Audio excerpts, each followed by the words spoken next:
that music is the best possible language ever to communicate with absolutely anybody. You don't need to learn the language, it's universal. And so music is, in a way, the freest thing that I can imagine, especially because also you can't see it, you can't touch it. It's something which is just in the atmosphere, all around you. It's a very spiritual thing in itself, just like a spirit is you can't touch and you can't see. And so with that comes, for me, enormous freedom.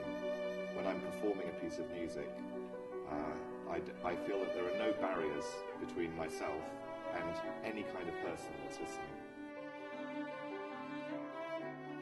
There are different kinds of prayer. So just before I do a concert, if I'm nervous, there's a kind of prayer of desperation. I just say to God, please help me through this, you know.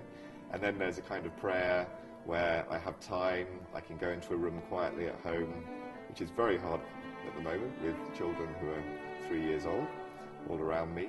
But I can have a quiet time where I pray by just talking to God about all of my problems and things that I need and things that I would like for other people. And then there's also the kind of prayer when I'm with the children and I haven't got time to go somewhere quietly, where, you know, I can just talk to him as I walk down the road pushing the pram.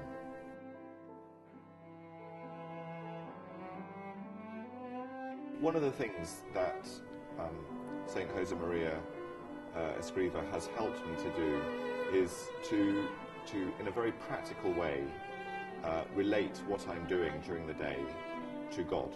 So, for example, if I decide to practice the cello for half an hour, I might say, okay, this is for one of my daughters who is not well. And I don't think about that when I'm then doing the work, but in the back of my mind, in my subconscious, I know that the effort I put into doing that work is that effort is a present to God, if you like, on behalf of my daughter or somebody who's ill.